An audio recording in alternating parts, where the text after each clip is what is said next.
பாடுபட்ட புண்ணிய புருஷன். ஊரினுடைய பெயர் காரண பெயராக இருக்கிற போது அதற்கு சிறப்பு காரண சிறப்பு பெயர் என்னும் மகிமை. புலவர்களுடைய ஒலி எப்போதும் ஒலித்துக் கொண்டிருந்த இந்த புண்ணிய பூமி உலகம் போற்ற வைக்கின்ற பெரிய மகானாக அவர் மாறினார்.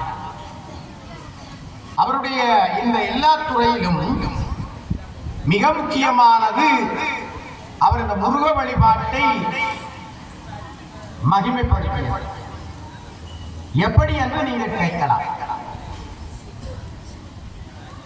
என்னுடைய குரு அருக்கவி ராசித்தம்பி புலவரையா அவர்களிடம் இன்றைக்கு ஒரு 15 வருஷங்களுக்கு முன்பு, அதுக்கு முன்பு ஒரு 20 வருஷம் வரும் நினைக்கிறேன், நான் அடிக்கடி போய்கொண்டிருப்பேன். அந்த காலத்திலே மிக விரைவிலே குருமார் சிஷியர்களை ஆத்மீக சிஷியர்களாக எடுத்துக் கொள்வது கிடையாது. தொடர்ச்சியாக சோதனை பண்ணுவார்கள். என்னை நீண்ட காலம் என்னுடைய குரு சிஷியனாக ஏற்றுக்கொள்ளவில்லை. ஏறக்குறைய 4-5 வருஷத்துக்கு மேலே பின்னால் முன்னால் அவரோடு திரிகிறேன். அப்படி சென்று வருகிற காலங்களிலே என்னுடைய பக்குவ நிலையை பரிசோதித்து ஒரு நாள் மனோன்மணி அம்மாள் வாசல்லே வைத்து அவர் காலாஞ்சி தருகிற போது அதற்குள்ளே ஒரு சொற்பம் பணத்தை வைத்து தந்தார். நான் காலிலே விழுந்து வணங்கி விட்டு, ஐயா இது என்ன ஐயா, நான் உங்கள்கிட்ட இப்படித்தா வேண்டதா குருவே என்று சொல்கிற போது, சிசிய பிள்ளையே சொன்னால் கேட்க வேண்டும் என்று அந்த இடத்திலே தான் வாய்வருந்து சொல்லிவிட்டு, இதை வைத்து பிழைப்புக்கு எடுக்க வேண்டாம், உங்களுக்கு ஒரு ஆலயம் இருக்கிறது, எப்படி என்னுடைய நாகவரத நாராயண ஆலயத்தை ஒரு கொட்டில் கோவிலை பெரிதாக வளர்த்தேனோ அதே போல உங்களுடைய ஆலயம் மூலிகை சுற்றி இருக்கிறார், அதை வளர்க்க வேண்டும், அந்த திருப்பணிக்கு இதை பயன்படுத்தி வந்தார். அதை கொண்டு பேங்கிலே ஒரு அக்கௌண்டை தொடர்ந்து திருப்பணி தொடங்கினேன். இன்றைக்கு திருப்பணி நடந்து கொண்டிருக்கிறார் குருவினுடைய ஆசீர்வாதம். அப்படி சிசிய பிள்ளை என்று சொன்ன அவர் ஒரு நாள் என்னுடைய கையிலே ஒரு புத்தகத்தை கொண்டு வந்து தருகிறார். அவர் என்னை அன்பாக மாஸ்டர் என்று சொல்லுவார். அப்படி சொன்ன அவர் அந்த புத்தகத்தை தந்துவிட்டு, இந்த புத்தகம் அருமையான புத்தகம், நான் நீண்ட காலம் தேடிக்கொண்டிருந்த புத்தகம், எனக்கு கிடைக்கவில்லை.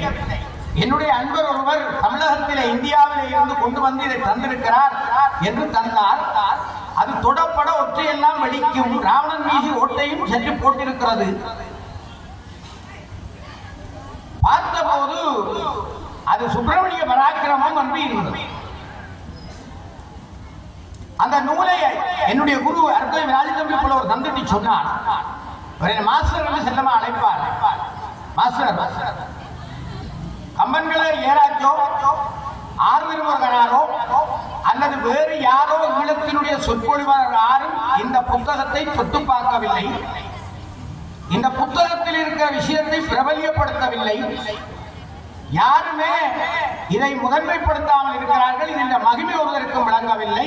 நீங்கள் இந்த நூலில் இருக்கிற விஷயத்தை எல்லா இடமும் பரப்ப வேண்டும், எடுத்து கூற வேண்டும் என்று ஆசீர்வதித்து அந்த நூலை தந்தார். அந்த நூல் அவர் நீண்ட காலம் தேடி தனக்காக இந்தியாவிலே இருந்து எடுப்பிக்கப்பட்ட நூல். அதை என்னிடம் தந்துபடி சொல்லிவிட்டார். நானும் பத்திரமாக எடுத்து வைத்து அதை வீட்டில் கொண்டு வந்து திறந்து பார்த்தேன். அற்புதமான ஒரு நூல், திகைத்து விட்டேன். அதை இயற்றியவர் யார் என்றால் என்னுடைய சதாவதானி கதிரவேல் சொல்லியவர். அப்போதான் அவர் மேலே எனக்கு ஒரு விசுவாசம் இறங்குகிறது. அவரை பற்றிய விஷயங்களை வரலாறுகளை படித்து பார்க்கிறேன். அவர் செய்த அந்த சாதனை மிக அற்புதமானது. தமிழகத்திலே இந்தியாவிலே சிவபராக்கிரமம் செய்யப்பட்டது, தேவி பராக்கிரமம் செய்யப்பட்டது, விஷ்ணு பராக்கிரமம் செய்யப்பட்டது. இப்படி எல்லாம் செய்த போதும் முருகனுடைய பராக்கிரமத்தை யாரும் செய்ய முடியாது என்று விட்டுவிட்டார்கள். எல்லாரும் கந்தபுராண சிந்தனையோடு கந்தபுராணத்துக்குள்ளே மட்டுமே நின்று கொண்டார்கள். அப்படி இருக்கிற நேரத்திலே முருகப்பெருமானுடைய ஆజ్ఞையின் நிமித்தம் வேலம்மை இருந்துணை என்றும் எப்போதும் சொல்லிக் கொண்டிருக்கிற சராவதானி அவர்கள் முருகனுடைய ஆజ్ఞையின் நிமித்தம் இந்த மாபெரும் முயற்சியிலே இறங்கினார். வடமொழியிலே ஒரு 150க்கும் மேற்பட்ட நூல்கள், தமிழ் மொழியிலே ஒரு 150க்கும் மேற்பட்ட நூல்கள் எல்லாம்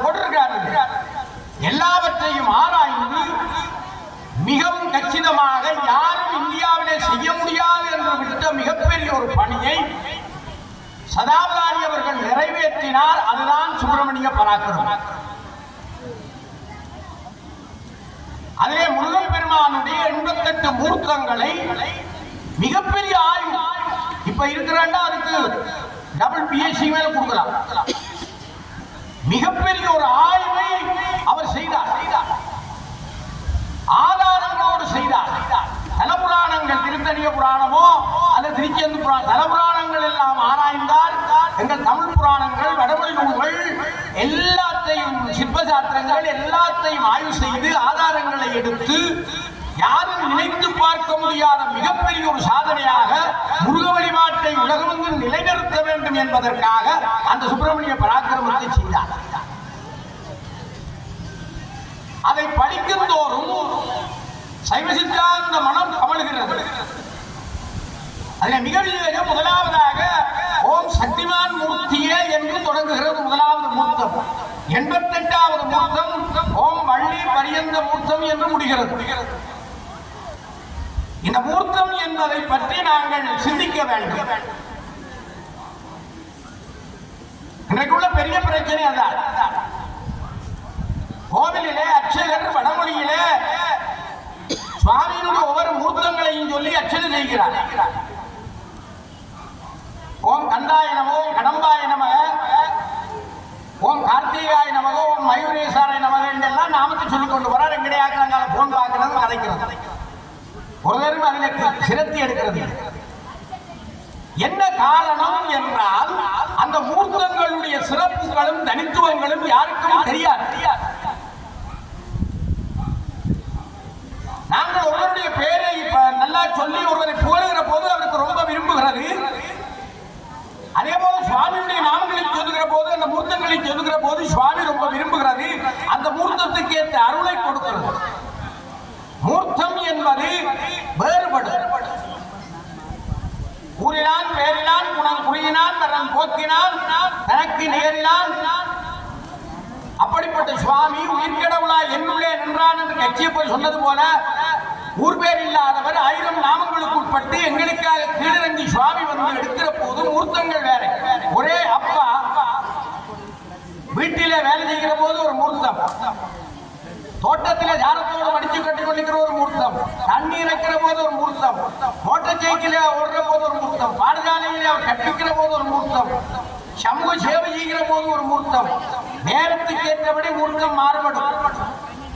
அந்த தன்மையும் அவருடைய நிலையும் வேறுபடும். அதே போல சுவாமி எடுக்கிற ஒவ்வொரு மூர்த்தங்களுடைய அர்த்தங்களை விளங்குகிற போது அந்த மூர்த்தத்தை எப்படி பிரார்த்தனை பண்ணி அதன் மூலம் அந்த சக்தியினுடைய முழு ஆற்றலையும் பெறலாம் என்பது மூர்த்தம். இந்த மூர்த்தத்தை தான் மந்திரம் சொல்லுகிறது. ஆனால் எங்களுக்கு அதனுடைய சிறப்புகள் தெரியாது. திருவாரூரத்திலே மாணிக்கவா சுவாமிகள் சொல்லிய போது சொல்லிய பாட்டின் பொருளந்து சொல்வார் செல்வார் சிவபுரத்து. பொருள் தெரியணும். இதனால் தான் ஐயா சொல்லுகிற மந்திரம் ஒன்றும் முழங்கல் என்று சொல்கிறோம். இந்த குறையை நீக்குவதற்காக மந்திரங்களிலே வருகிற ஒவ்வொரு நாமங்களுடைய புராண வரலாறுகள், அதனுடைய சிறப்புகள், அந்த மூர்த்தங்களுடைய தனித்துவம், அந்தந்த மூர்த்தங்களை வழிபடுகிற போது என்ன கிடைக்கும் என்பதை சுப்பிரமணிய பராக்கிரமத்தில் சொன்னார். சக்திகளுக்கெல்லாம் தலைவன் முருகன். அது அம்பாளா இருந்தாலும் சிவனா இருந்தாலும் எந்த சுவாமியா இருந்தாங்க எல்லா சக்தியையும் ஒன்று திரட்டி கொடுக்கிற சுவாமி முருகன். ஆகவேதான் சதாவதானி கதிரவேற்பிள்ளை அவர்கள் முதலாவதாக ஓம் சக்திமான் மூர்த்தம் என்று போற்றுகிறார். சிவமூர்த்தம், சக்தி மூர்த்தம், இச்சாசக்தி, கிரியாசக்தி, ஞானாசக்தி, சகல சக்திகளையும் ஒன்று திரட்டி சக்தி மூர்த்தங்களுக்கெல்லாம் தலைவனாக இருப்பவன் கந்தப்பெருமான். அந்த மூர்த்தத்திலே தொடங்குகிறார். அவன் இந்த மூர்த்தத்தை சொல்லுகிற போது ஒரு உதாரணம், இந்த மூர்த்தத்தை சொல்லுகிற போது இழந்த சக்தியை பெறலாம். எவர் ஒருவர் இந்த மூர்த்தத்தினுடைய அம்சத்தை அவரெல்லாம் ஒன்று மூர்த்தம் அப்படின்னு போட்டிருக்கார். எத்தனை கடம், என்ன ஆயுதம், எப்படி அந்த லட்சணம். அப்போ ஒரு சக்தியை இழந்தவன் சக்தியை மீண்டும் பெறுவதற்கு இந்த ஓம் சக்திமான் மூர்த்தத்தை அவன் பிரார்த்தனை பண்ணுகிற போது அவனுக்கு அந்த சக்தி வரும். அடுத்ததாக ஞான சக்தி மூர்த்தி என்கிறார். 3 சக்திகளை இஜாதி கிரியாதி முன்னேன் சொன்னது அது ஞான சக்திதர மூர்த்தி தனிய வேலை பிடித்தது. ஒரு கைய அவர் என்ன செய்கிறார், வேலை பிடிச்சு கொண்டு கையை வச்சு கொண்டு 2 கரத்தோடு காட்சி கொடுப்பது சக்திமான் மூர்த்தம் என்கிறார் சதாவதானி அவர்கள். ஒரு சில உதாரணம், படிக்க வேண்டும் என்று கருதுகிற பிள்ளைகள் இந்த மூர்த்தத்தை தியானம் பண்ணணும். ஒரு கையை எடுப்பில் அப்படி வச்சுக்கொண்டு பல கையில வேலை பிடிச்சு கொண்டு அதுவும் ஆலமில வேல், அந்த வேலோடு ஒரு முகத்தோடு முருகன் காட்சி கொடுப்பது ஞான சக்திகர மூர்த்தம். அங்கே கிரியாசக்தி ஞானசக்தி கிடையாது. அப்ப ஒரு பிள்ளை படிப்பில பிரகாசிக்க வேண்டும், அறிவில ஞானத்தில பிரகாசிக்க வேண்டும் என்றால் இந்த ஞான சக்திகர மூர்த்தியை தியானம் பண்ணும். பாரவோன் மத்தபங்க மூர்த்தம் மிகப்பெரிய வரலாறு. பூர்வபங்க மூர்த்தம், இப்படி எல்லாம் அந்த மூர்த்தம் போகிறது. நேரத்தை கருதுன்னு சொல்லி உதாரணமாக பாரவோன் மத்தபங்க மூர்த்தம் என்றால்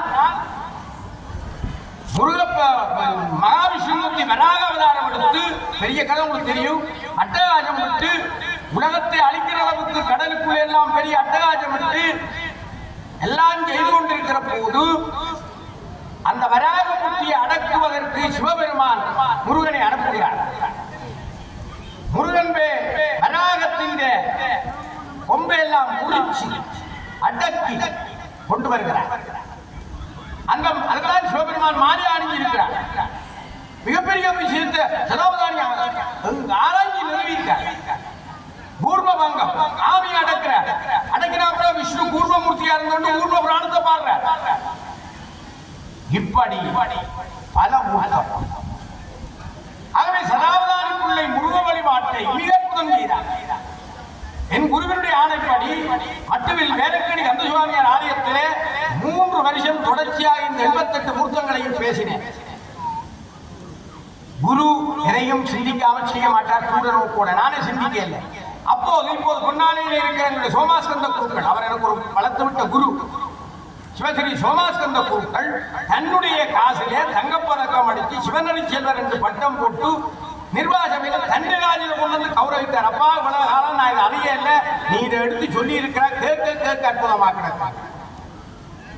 அப்ப என் குரு நீ பிரபலியப்படுத்து உனக்கு தங்கப்பதக்கம் கிடைக்கும். அப்ப எனக்கு இந்த நூலை ஆவணப்படுத்த வேண்டும் என்ற ஆசை. பத்மநாயா இருக்கிறார். 2வது யாழ்ப்பாண பல்கலைக்கழக சைவ சித்தாந்த மாநாட்டிலே சுப்பிரமணிய பராக்கிரமம் கூறும் சைவ சித்தாந்தம் என்ற ஆய்வுக் கட்டுரையை போட்டேன். பேராசிரியர் வேதநாதன் இருந்தார்.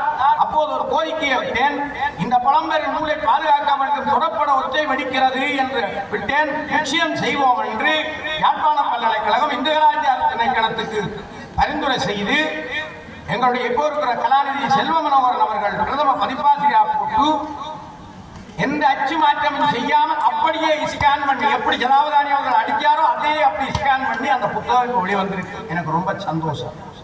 என் குரு சிந்தித்ததை நிறைவேற்றிய சந்தோஷம். நிச்சயமாக உங்கள் வீட்டிலே இருக்க வேண்டிய புத்தகம், முருக வழிபட்டாளர்கள் கையிலே இருக்க வேண்டியது. என்னொரு விஷயத்தை சொல்லி நிறைவு செய்கிறேன் என் நேரத்தை. இப்படிப்பட்ட சுப்பிரமணிய பராக்கிரமம் முருக வழிபாட்டிலே எப்படி உத்தமத்துவம் என்பதை எனக்கு என்னுடைய குருநாதன் உணர்த்தினார். என் குருநாதருக்கு திருவிழா செய்ய வழிகிடுகிற போது எப்படி ஒரு திருவிழாவை செய்வேன் என்று எனக்குள்ளே தடங்கள். பக்கத்தில் பிள்ளையார் ஏனெல்லாம் நடக்கு என்ன செய்கிறது. அப்போது முருகன் கனவிலே வந்து சொன்னார், சுப்பிரமணிய பராக்கிரமத்தை வச்சுக்கொண்டு நீ திருவிழாவை செய். தந்தைக்கு உபதேசம் செய்த பரசிவ குருமுத்தம் தீர்த்தமாக கொண்டு நீ 11 நாள் திருவிழாவை செய். நான் நினைக்கிறேன் உலகத்திலே சுப்பிரமணிய பராக்கிரமத்தை கொண்டு நடக்கிற ஒரே ஒரு கோயில் திருவிழா கோயில் திருவிழா. முதலாவது சிற்சிகர்த்தாத்துவ மூர்த்தி உற்சவம். பிரமதேவரிடமிருந்து படைப்பு தொழிலை செய்தவர் நாகரப்பு ஆசனத்திலே வருவார். 2ஆம் நாள் கஜாரூட மூர்த்தி உற்சவம். 3ஆம் நாள் பிரணவாசன மூர்த்தி உற்சவம் அன்னவாகனம். 4வது சர்வலோக பிரதட்சிண மூர்த்தி உற்சவம் மயில் வாகனம். 5வது இடவ வாகனத்திலே வரதராஜ மூர்த்தி உற்சவம். இதெல்லாம் சுப்பிரமணிய வரலாறு.